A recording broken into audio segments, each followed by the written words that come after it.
Cosmic Reef is a generative artwork, and we launched it with art blocks in January of 2022.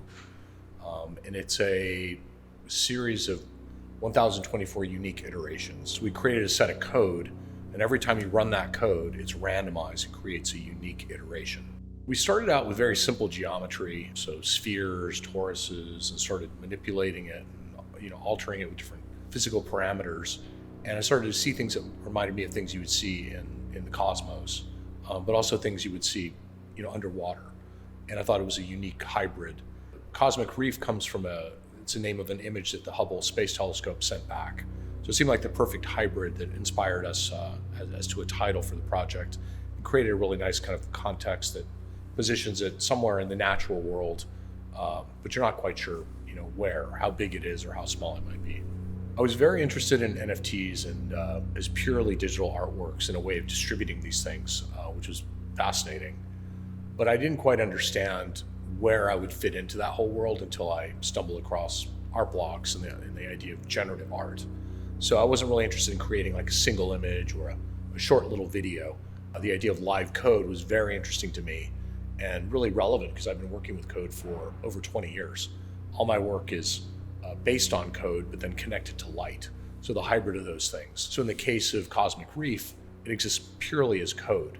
So I'm not really able to control the physicality of it, but it's also liberating in that it can exist and travel and be traded and distributed in a way that my other sculpture would be very hard for that to do. And I also like the kind of democratic nature and the ability for a whole new audience of crypto people to access the work and to experience it. So I studied sculpture way back when at Yale. I was an undergrad and then got into technology in the early 90s. I went to the Interactive Telecommunications program at NYU. And then I got a summer internship at a research lab in Palo Alto. During that time, I was invited by a friend to go out to the Burning Man Festival, which was another transformational event. I went in 1994, and my first experience on the playa was getting profoundly lost. And by 1997, I decided to do something about my getting lost and created a beacon using 16 strobe lights and a microcontroller that I mounted on top of my mobile home as a way to get home at night. It was very interesting. And then the strobe lights could be seen for miles away. But what it did was it kind of created a gathering space for people. And it became almost like a digital campfire that brought people together. So I had this kind of epiphany of connecting software and light and space that really led to shifting my whole path, and that's what I started to pursue. I've done two major public artworks, one called the Bay Lights in San Francisco that launched in 2013. It's on the Bay Bridge, the western span, which is 1.8 miles long and 525 feet tall, so it's quite an enormous structure. We proposed installing 25,000 white LED lights on the suspender cables of the bridge, and I developed custom software to create patterns and sequences that are visible from dusk until dawn. And it led to another project, a competition for a project in London called Illuminated River, which encompasses 9 bridges over the Thames.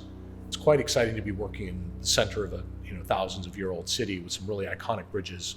But I think the exciting part is both of these projects are gifts to the city. You don't have to buy a ticket, you don't have to go into a museum.